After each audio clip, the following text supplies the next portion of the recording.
Hello, welcome. It's Trent Clark, host of Winners Find a Way show, and welcome to our podcast. And I welcome today my friend Ethan Bull. Ethan, how you doing, buddy? I'm good, Trent. Thanks a lot for having me. Man, I'm fired up to have this conversation. Ethan, real quick, Ethan, tell them where they can find you on all the social. So we have our website at proassisting.com, and I'm on LinkedIn. We're also on Twitter and Facebook under Pro Assisting, but I am very active on LinkedIn personally, so you can just find me under Ethan Bull. Yeah, very good. And Ethan, great, really excited about getting into this interview today. For everyone who's on the first time show, I am your host, Trent Clark. I am a serial entrepreneur and international speaker. I own an NIL company for athletes and education around that. And I am a longtime coach in professional baseball coaching in three World Series. See, my hand keeps getting cut off because of my crazy screen here. So, Ethan, excited to have you join us as we interview these one percenters. If you're joining the show for the first time and you are looking to be elite, you are on your way to being the best you can be, you are owning something, you are an elite athlete, you are looking to upgrade your position at work in your career, I think you've come to the right place as we talk to fabulous people who show us how to do things better and how to face adversity and challenge and overcome it. Ethan, no different, man. I mean, author of the 29-hour workday, and I laugh at that title every time because I've said I've lobbied, the Lord for 30-hour days for a long time, and nobody's listening, right? Like I was like, hey, man, if I just had like 6 hours more in a day, I would get so much done, right? And so, want to get into the title of that and why you chose that. I mean, very cool. You and your wife own Pro Assisting. You're both longtime executive assistants in New York City, Big Apple, running the heat. I mean, every time I think of that, man, I think of something like Devil Wears Prada. Like, how hard is it? I mean, is it the intensity that people let on in these films of Wall Street and EAs just being under the gun? Is it just like that? Yeah, it is. It is. Yeah. Yeah. Yeah. I mean, walk me through one of the craziest things like you've ever been asked to do that you were just like, I'm I'm supposed to get this done like today? Are you serious? Like, walk me through something that just felt outrageous.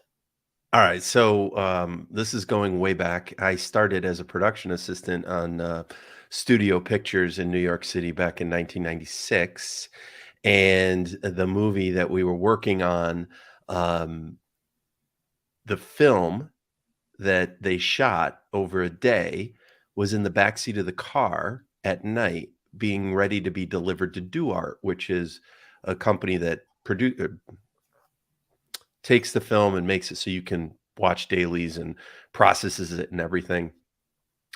And the film got stolen out of the backseat of the car.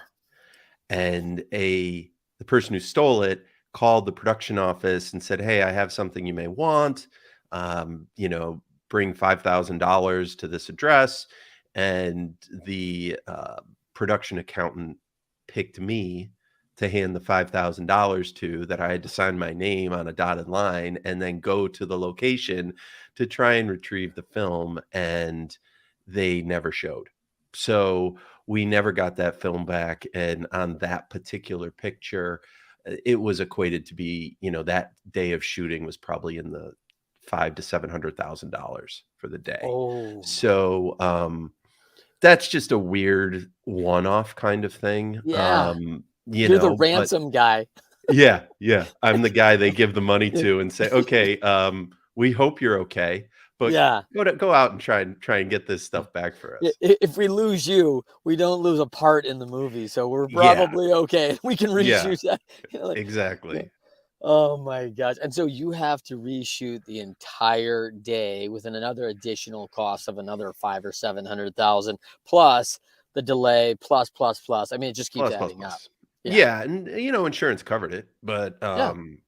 you still don't wanna have to go through that, I mean, but is then this a there are thing? yeah. Is this a thing in New York? Like people sitting around watching cabs or, black cars and going, hey man, if they throw the film in the back, you should grab it and it's worth big money. Well, not anymore because everything's put onto digital. So you're Yeah. not running to do art or Technicolor to get the film developed anymore. But back in the late '90s, that was it. It's kind of dating me, but you know, Yeah. take it. Well, it's an interesting thing. Obviously, I mean, in my opinion, a little bit of an inside job, right? I mean, someone knows the value of that. They're watching closely. I I, mean, someone's got to be pretty. I mean, a Midwestern boy like myself isn't walking over to New York going, "Hey, if I grab this film out of the back of the car, and I know what studio to call, and I mean, it's a lot." yeah, I guess I don't know. I don't know. That's actually a good point. Well, all of the um, all of the canisters were labeled. Yeah. So, and at that point, the New York Film Commission would put out a listing of everything shooting every week, Mm, with phone numbers and a lot of contact public information. information. So, yeah, there was. I don't know. I Mm, don't know. I all don't right. know, and That's but interesting, man. it's just a weird story. I both Stephanie and I have quite a few, and they come out in the book. Yeah. So yeah. So we got to check out the stories in the 29-hour workday. Now, real quick, I mean, pro assisting, you are fractional executive assistants at a very high level. These are all folks that have worked at the highest levels of executive assistant, Fortune 500 companies, Fortune 1000, production, theater. I mean, all sorts of different, I'm sure, backgrounds on these folks who have been in high pressure, understand what it takes to be in this role and be a massive contributor and almost immediately because the skill sets are very high. Is that fair, Ethan? I think that's very fair. When we start with a new client, we always consider the first month to be onboarding, but I tell them you're probably going to start feeling that lift after 1 week, because the onboarding starts, but behind the scenes, the assistant is reading all the emails, looking at the calendar, doing deep dive research on the company and the industry, and starting to take tasks and projects away from the principal right away. And then slowly over that month, the onboarding time goes down and the work goes up, and then it's kind of a seamless transition when it works well. Well, I have a lot of admiration for you and your wife in this business. I haven't navigated that successfully in the past with my wife as a serial entrepreneur. And now I have a couple different companies. My wife has her own company she started, which I'm super excited about as she's a Awesome. Latin tutor online doing Zoom through Latin. And little plug for my wife there. That's And then, great. yeah, it's really cool. Like to see her kind of really appreciate this entrepreneurial journey and enjoy what she was doing. I think when we were in partnership, we owned a trucking company, and so nothing probably in her wheelhouse that she was loving, right? And so very different. So really cool as a successful husband-wife tandem. I mean, walk us through a little bit about where you found that success together. Well, it's not like we hung up a dartboard and threw a dart at it to figure out what kind of business we were going to start. We actually took, it's kind of a familiar story. Someone is an expert or has high level expertise in a service, and they are doing that for someone else as kind of a W 2 employee. And then they may see an opportunity to differentiate or shift their business model and go out on their own. So that's kind of our story. And given that we both have the high level executive assistance experience, and when we took that lens, if you will, and looked at the virtual assistant landscape and what was available, we did see a pretty significant gap between where a virtual assistant kind of would end and hiring a full-time assistant as a W-2 employee would begin. And that's kind of where we positioned pro assisting, because the virtual assistant space didn't align with either mine or my wife's experience, nor our compensation expectations. Yeah, I think that's really good. And it's funny because I find myself in this gap all the time. Love my virtual assistant, fabulous, works out of the Philippines, great woman. She does a lot of great stuff for our company and me. Um, and I've had a full-time assistant before where, yeah, that's been added value too.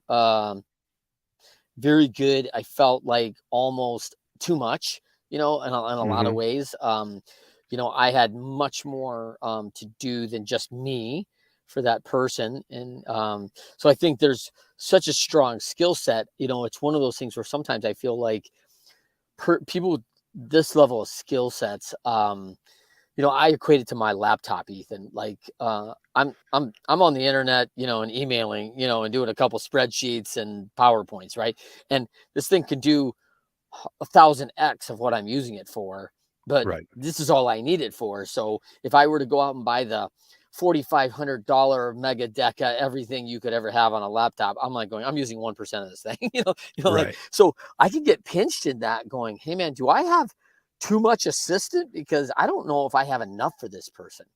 And so I'm in this gap often. And so I really appreciate your business. Now, walk me through, upstate New York guy, kind of born and raised. Were you born and raised in Rochester? Right outside Canandaigua, Okay. New York. Yeah. Okay, cool.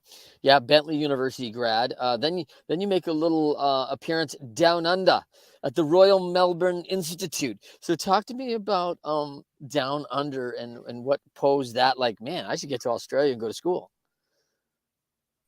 I was at Bentley.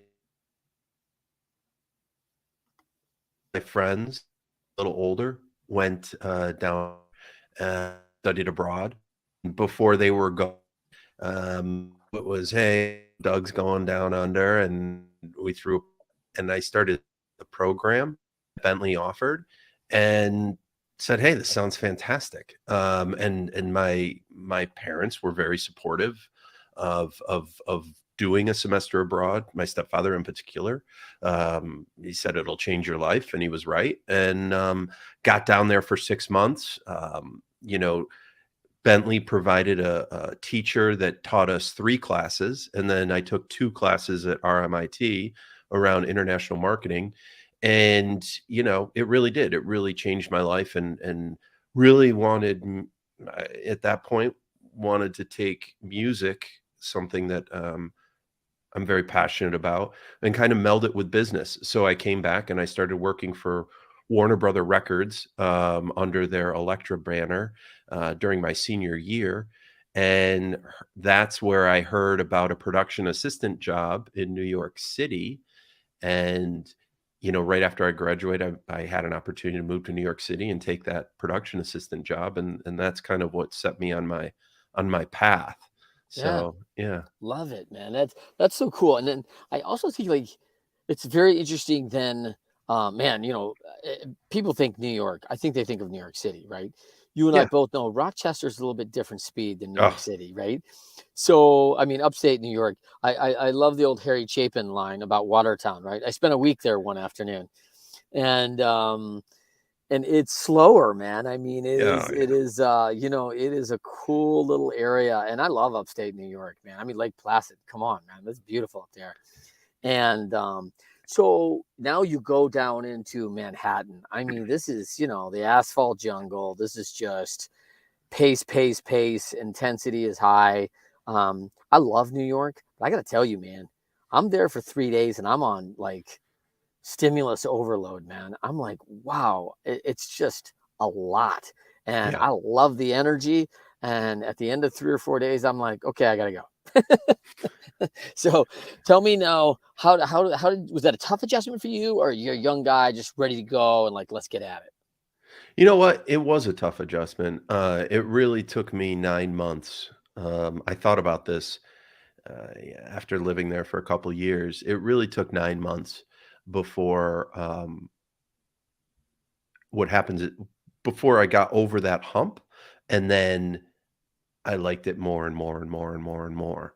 And I think part of it is, you know, understanding where you're going and how to get there, Yeah, and, um getting used to the pace, just the walking pace on the yeah, sidewalk, yeah, um, and knowing that everyone who's going to succeed in New York and be able to pay the standard of living, you've gotta be an A player, yeah, and you've gotta strive, and you gotta have a work ethic, and, a lot of people look at New Yorkers as being really gruff, because they have the experience where they're walking down Fifth Avenue at about 5:15 in the afternoon, and they're just looking up, taking pictures with their camera, and New Yorkers are saying, "Come on, get out of the way. What are you doing? Come on, let's go. Yeah. What are you doing?" But if you're walking down the street and you flag a New Yorker down and say, "Hey, I got to get to this restaurant, this Italian restaurant. They said it was here. Do you have any idea where it is?" And what they'll do is they'll say, "Oh yeah, it's right down here." He's like, "You don't want to go there though. You want to go over to this one and tell Johnny at the bar that I sent you. He'll take good care of you." Yeah, You that's know, so true. and that's New Yorkers. And, Yeah. they'll give you the shirt off their back. They'll give you advice, but if you're slowing them down or you are, not providing them information or entertainment or camaraderie, they'll just walk right by, you Yeah. know?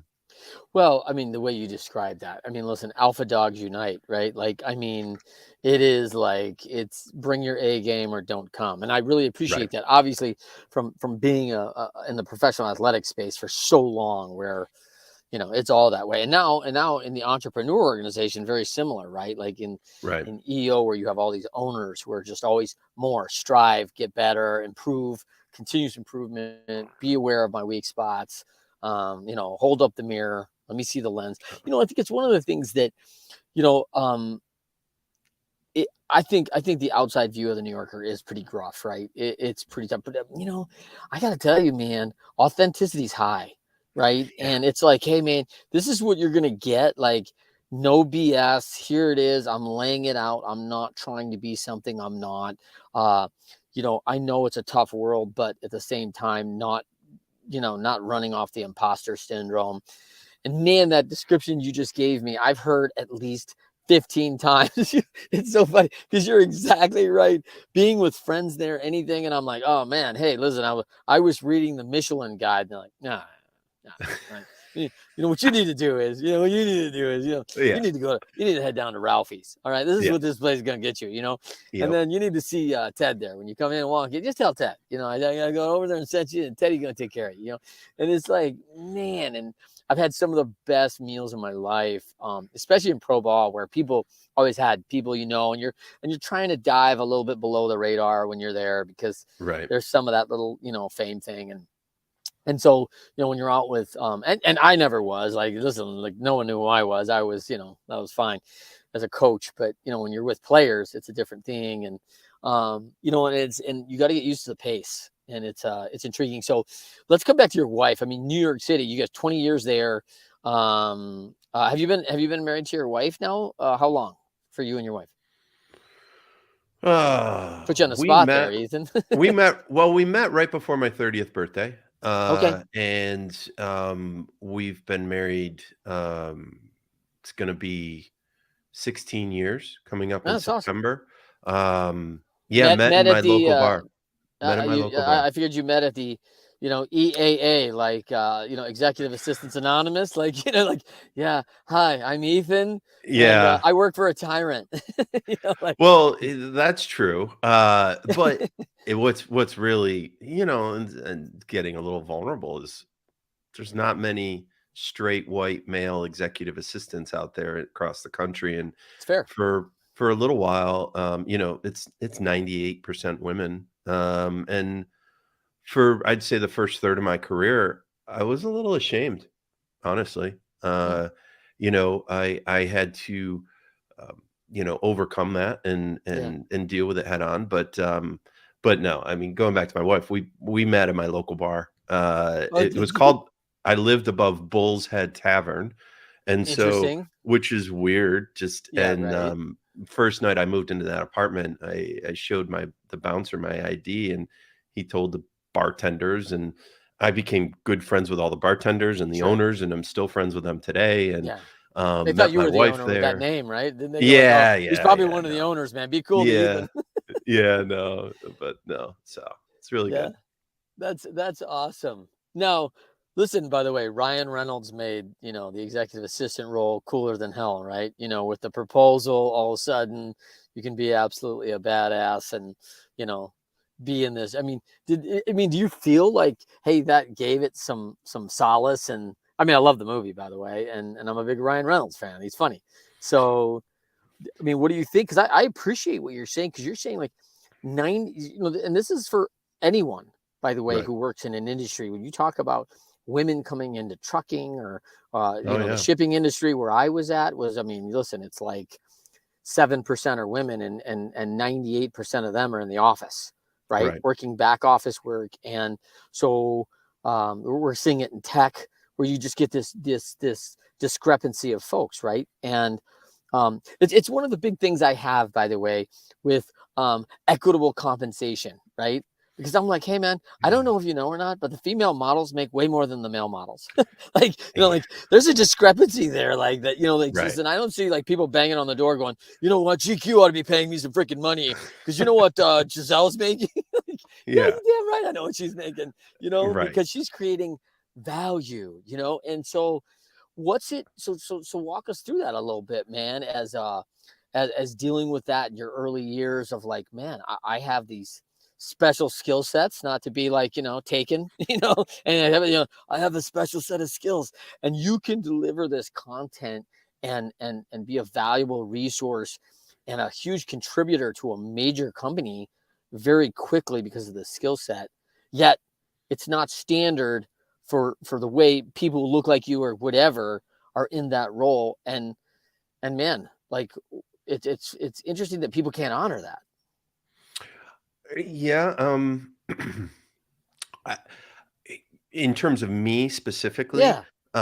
in getting my start in the entertainment industry really leverages the assistant position as kind of the first role in a stepping stone kind of way. And so you have a lot of male assistants in entertainment who have their JD or MBA from Yale or Harvard or Princeton, Yeah. and they're in those roles because they're paying their dues, Yep. they're reading scripts, they're trying to meet talent, they're trying to, you know, then level up from there.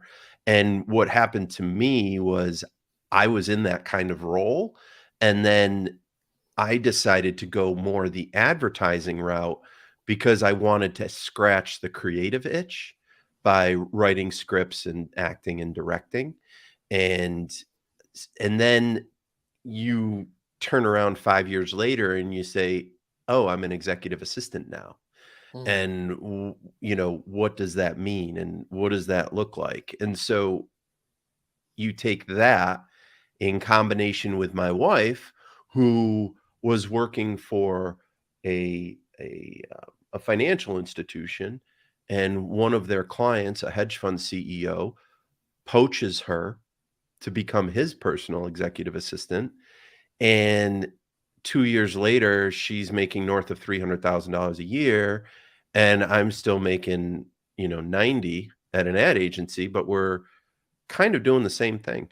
Yeah. And, so the discrepancy in pay was based on industry, but also it's it it was a lot harder for me to try and get into one of those jobs specifically because I'm a male.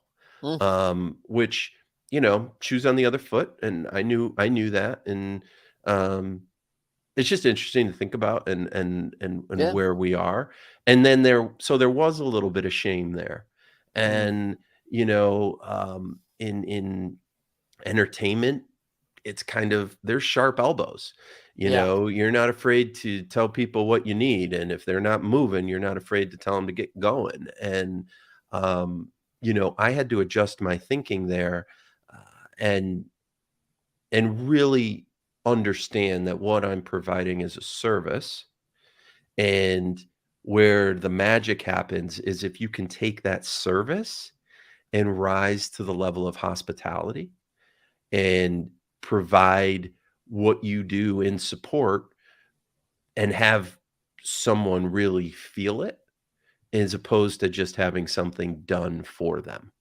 Mm. And that's where we really focused um, pro assisting. It's a huge component of what we do. High touch hospitality is part of the reason why top level executive assistants can really make clearly into six figures and high six figures, depending on who they're partnered with and what their role entails.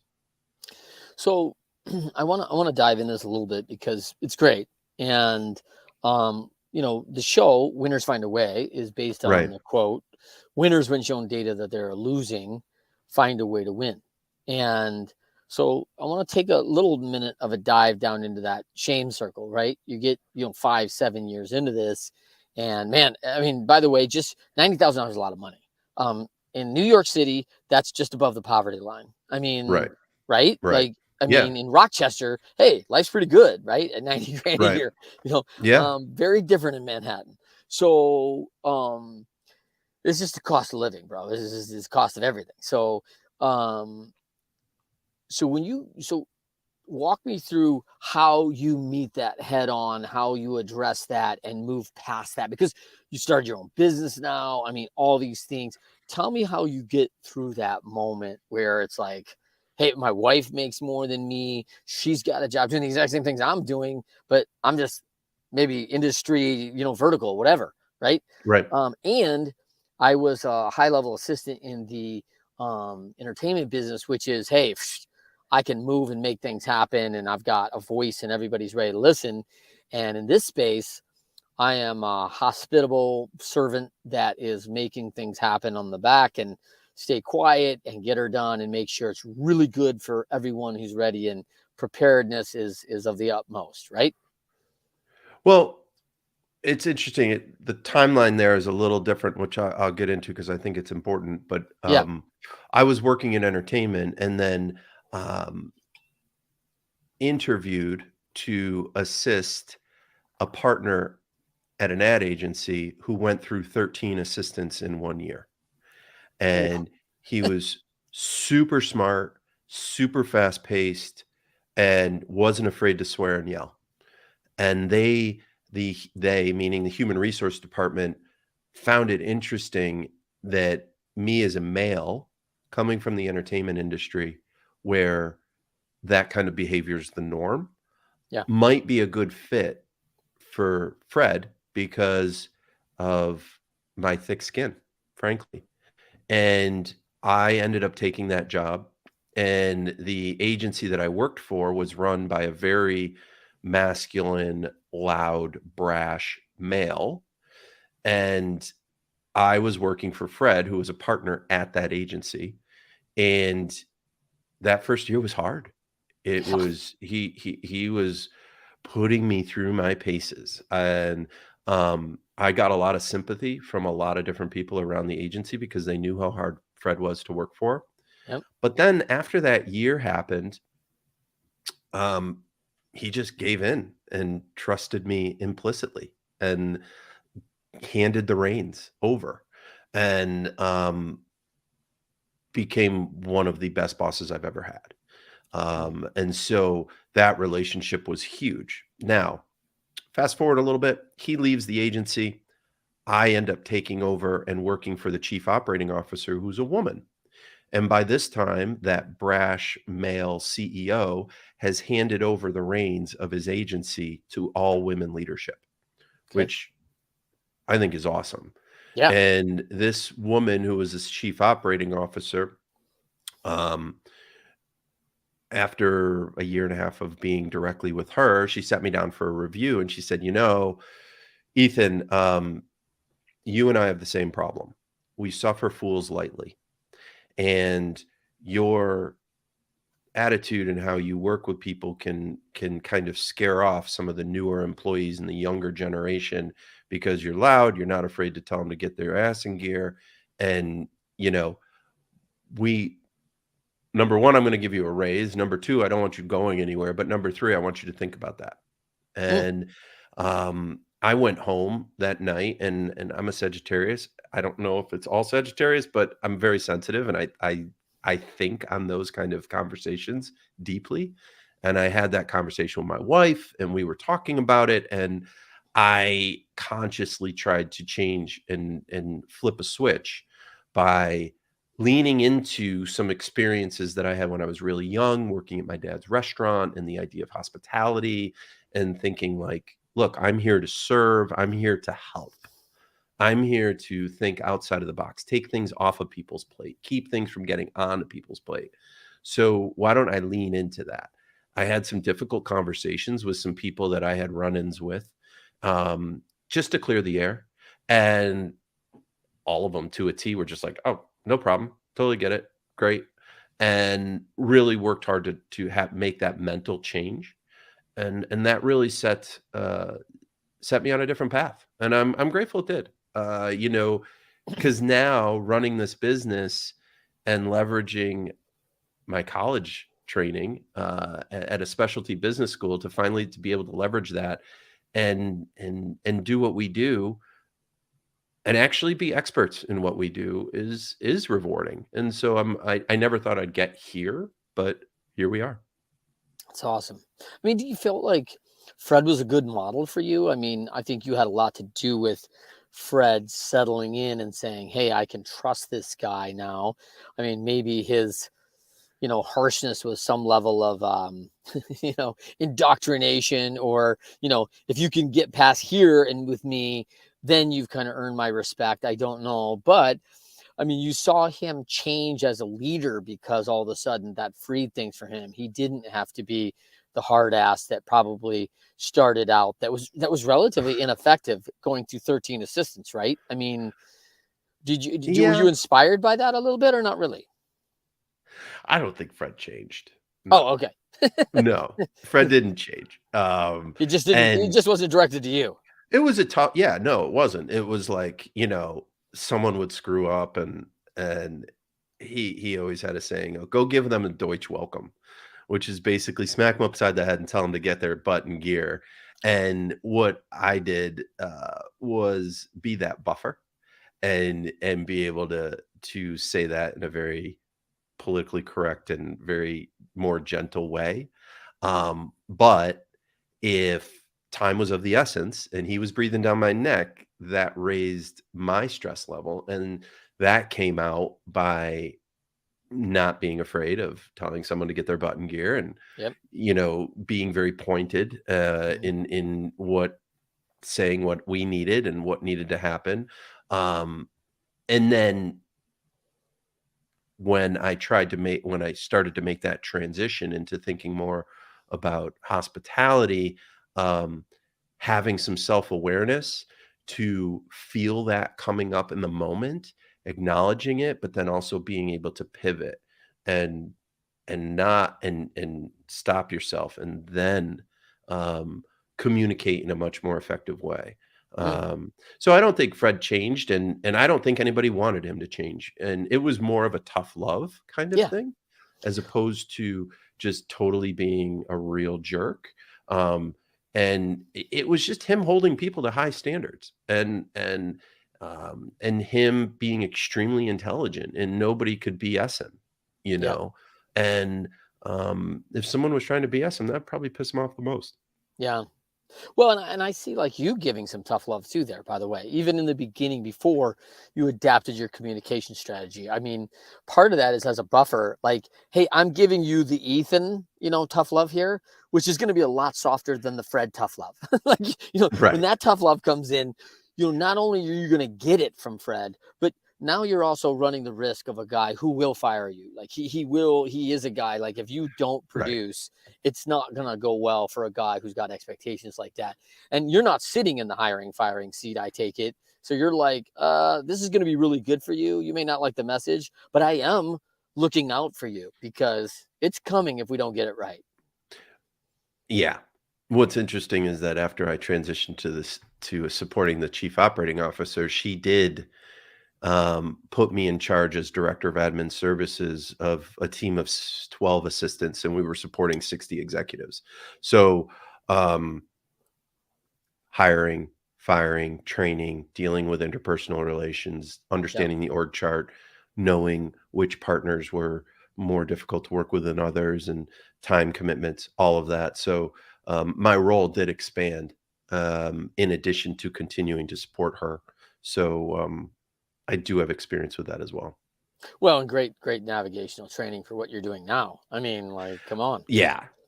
Yeah. Yeah. Well, and then when we moved to upstate New York, I ended up working for the chief operating officer of the second largest employer in Rochester, which was one of the few seats in Rochester that is commensurate with our experience. And in addition to being his executive assistant, I was director of admin services for that organization. And there I was overseeing 80 assistants, and we supported over 250 healthcare executives throughout the network. See, So, that again, kind of, I mean, I could see that being in today's environment. I don't know how long ago that was, but I mean, I could see some major push because I work for a lot of women leaders. And what I love about, 62% of the leadership clientele right now is women CEOs. mhm, So I love it, like, because very open to strengths, weaknesses, lifelong learning, continuous improvement, check the ego at the door. Not that there's not ego, not that there's not, confidence, not that there's not alpha, but right. there is things going on, but an open-mindedness to continuing helping others get coached, learning, get better. You can get better, right? Whatever seat you're in. And I see, like, man, I would see a massive, I would think there'd be anarchy in the streets with 80 assistants, which you just said is 98% female. And of course, the male got the job to run, the admin assistants. Like, was there a big push on that? You mean a push coming back from the assistants? Yeah. Well, there was, let me put it this way. That CEO came in and after a year totally wiped out and adjusted and changed the whole executive assistant support structure for the C-suite. And I was coming in as part of that change. And he really wanted to lean into my previous experience of leading teams of assistants. Hmm. And the thing with that organization is a nonprofit, and you had a lot of legacy assistants who'd been there 15, 20, 25 years. And the org charts were all over the place. You had some assistants supporting 6 or 8 executives, and then you had a lot of one-on-one support structure as well. And so it was really out of whack. So it was up to me to come in and one, get to know everybody and not make them scared or hate me. And two, um, communicate the need to adjust the levels of the org chart to meet the needs of the organization. And then three, try and slowly raise the bar on what the expectations are in terms of the support we provide. So it was kind of that three-step process Yeah. that happened over 2 years of All, me being there.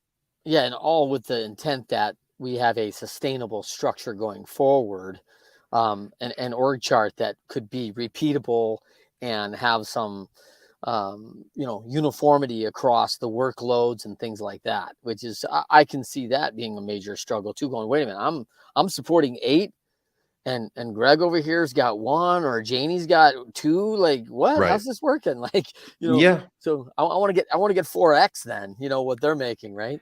Right. So Right. I appreciate, I mean, there's a lot of dynamics in the support world. And I want to ask you, because help me understand the 29 hours. Why 29 hours? Because, you know, we know there's 24 hours. What's the 29-hour workday? Well, the subtitle is how high performers leverage their EAs. And our book is really kind of a training manual for high performing entrepreneurs, C-suite executives, business owners, in terms of how to make sure they're leveraging the support that they have to the fullest potential, to also help them brainstorm ways to offload some of the things they're doing that need to get done, but don't necessarily need to get done by them, and um, give them back time. And now we put that under 5 performance multipliers. One is being a business partner. 2 is being a chief of staff, 3 is being project manager, 4 being an assistant slash scheduler, and 5 being a personal assistant. And so if you're leveraging those properly and to their fullest extent with your support, hopefully we're giving you back 5 hours a day. It's a little play on Tim Ferriss's 4-hour work week, and it's meant to emphasize that really the most valuable commodity that we have is time. Yeah. No, I love it. I just think it's so interesting to me where you're going with this, because it's I look forward to reading the book. I have not read the book yet, and I'm really looking forward to it, because I think it's again, it's me using 10% of the capacity of people around me or things around me, tools that are at our disposal. And I had a great conversation a couple of weeks ago on the show, like Kating, about hiring the best. I mean, because the best like outperform everybody. Like the best outperform others like 3x, right?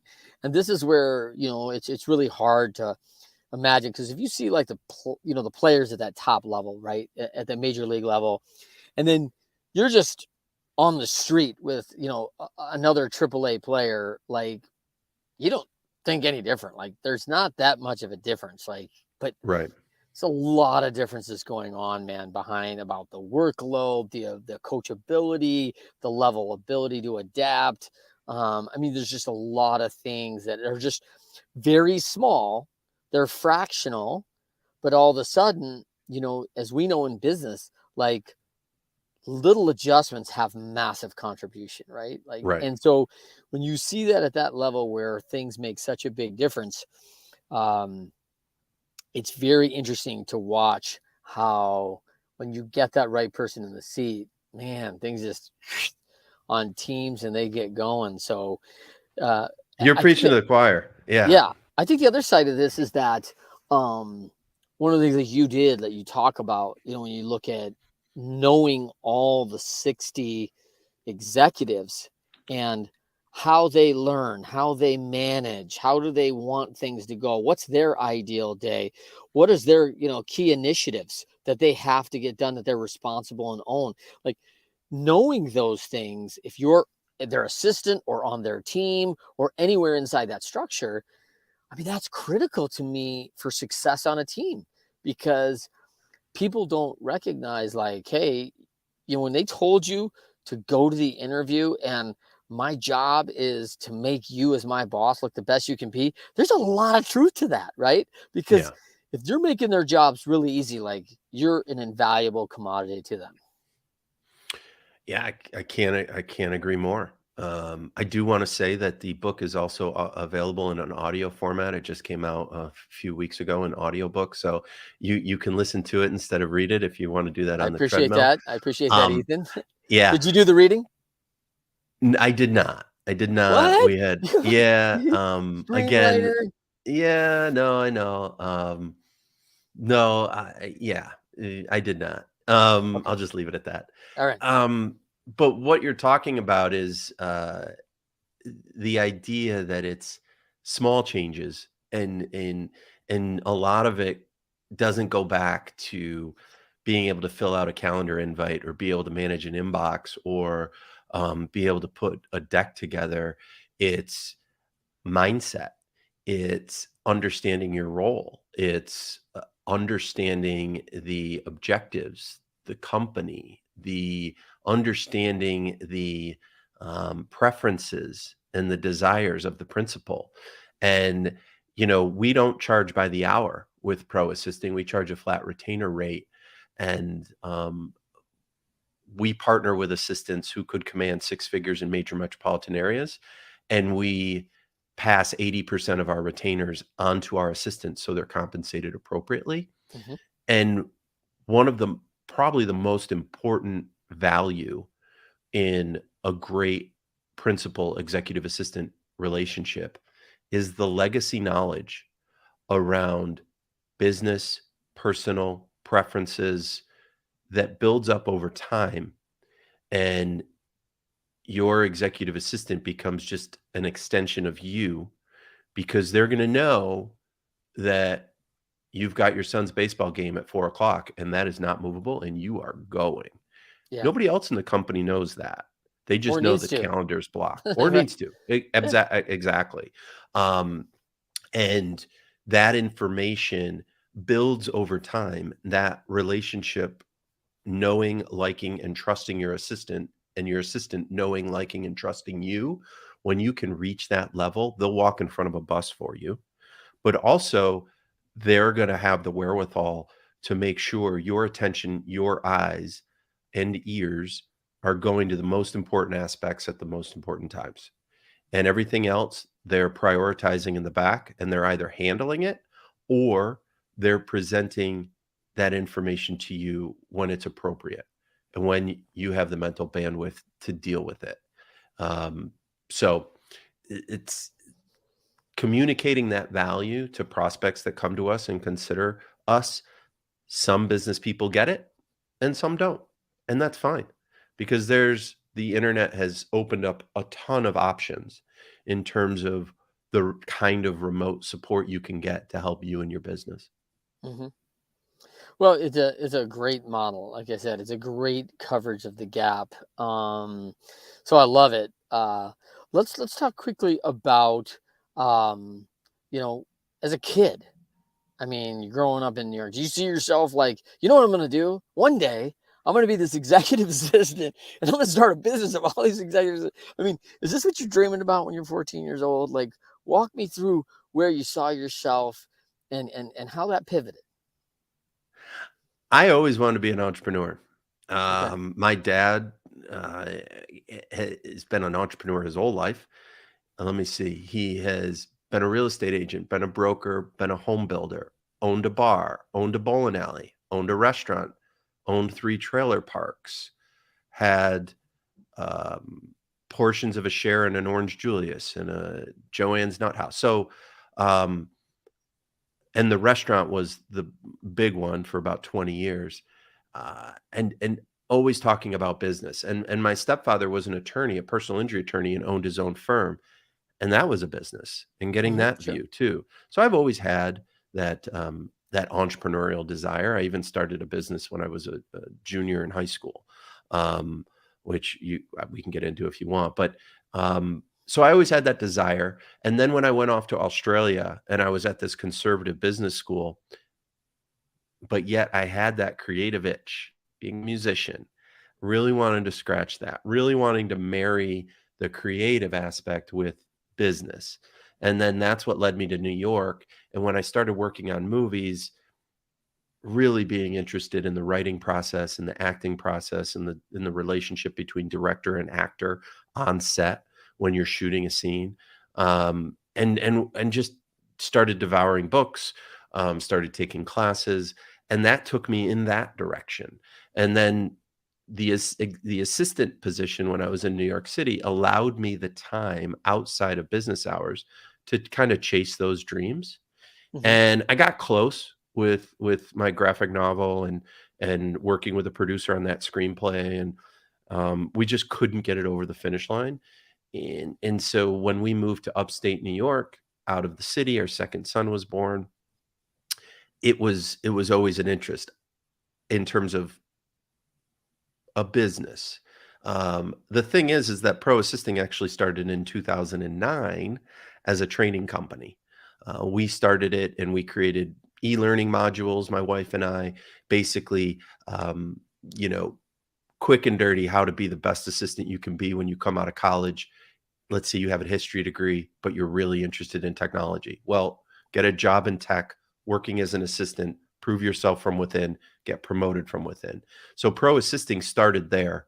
And then in 2017, 2018 is when we decided to pivot and do what we do now. It's very cool. Yeah, I was just gonna say, like, what most people don't know about you is that you did write a digital novel, right? Like, published by what was it? World War. Your it was called World War Hack, World War Hack, and published by published by Viper Viper. Viper Comics. Yeah, And it was an exciting time, it writing and creating that and working with the illustrator, and then taking that IP and converting it into a screenplay. And I was working with a known producer for about a year and a half, trying to get that script right. And we just couldn't get it to the point where we both felt like, yeah, this is what we want to put our names to and go out with. What's interesting is that I still have a story in me. I still have that one idea that I really want to sink my Mm. teeth into. And so, 10 years from It's not now, anime, right? Like you don't want to go to the no, no, Japanese. no, no. No, no, no. So 10 years from now, if we can make pro assisting as successful as we wanna make it, I'll be able to shift my focus, and that'll be my retirement. But, it's just a big dream out there that you're always running for, and, winners find a way. Yeah, love it. Love it. That's perfect. Let's end with this. Ethan, if for people that are out there, what's been successful for you when challenging times, challenging boss, like what's been successful for you? What grounds you? What kind of gets you back on track when things aren't going the right direction? And you do see the data that, hey, I'm losing here. I need to do something different. What's kind of put you into the right mindset, the right frame, and then your way to take action? I'm just so lucky to have my wife where, um, she understands. She knows what we do and what our careers are. Um, and she's really great at resetting um, me when problems arise or challenges are presented. And that communication has happened over a long period of time. And since we've started this business, it's only gotten so much better. Mm.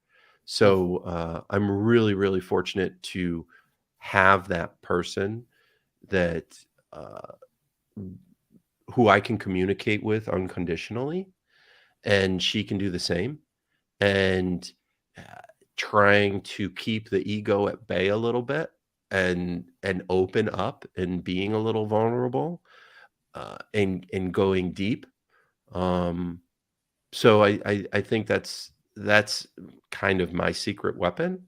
But what's been interesting about starting a business from a W-2 role, you always think the grass is greener on the other side. Yeah, yeah, And even when things are going perfect with the business, I'm still stressed. There's always a feeling that, well, this could go away at any point. Even though we're at the 5-year mark, which so many businesses don't get to. yep. So managing that is a constant battle. Um, and and also trying to find ways where we can grow and expand and do other things beyond what we're currently doing. And so I don't know if that fully answers the question, I think it's but good. I mean, I think it's good to have, you know, someone in your life that levels you and can kind of get you back into the focus. I mean, like you said, talking through it is a huge deal, and it's probably the last thing, that people want to do when it sucks, right? Like, I don't want to come to you and go, "Hey, Ethan, man, we're down by 25, and I think our whole team sucks." Like, I really don't want to talk about it, like, because I'm thinking, like, man, this is not going the right direction. And the more we right. talk about it, it's not like talking is necessarily going to change it, but talking about it gets us hope. It gets us action. It gets us a plan, that we can execute on to change some things. And so I think it's really critical. And we got to start somewhere, right? Yeah, it takes courage to acknowledge the elephant in the room. Uh, and it does. And if you have someone, whether it's a parent, a best friend, a partner, who you can acknowledge that elephant in the room on that given day, and it changes, um, you just being able to express that is a release valve for the pressure. And then it clears the mind to then get to the point where what's the plan? Mm. At least that's what I find. Big. Well, that's big. I love it. For everybody out there. Yeah, I'm taking that to heart, right? Um, Well, listen, for everyone who's listening, thank you, Ethan Bull. So excited about 29-hour workday, reading it, listening to it. However, I'm going to get there. I am going to definitely check this out. I need an absolute handler, man. I mean, when I've had it in my life, I've noticed my life is tons better.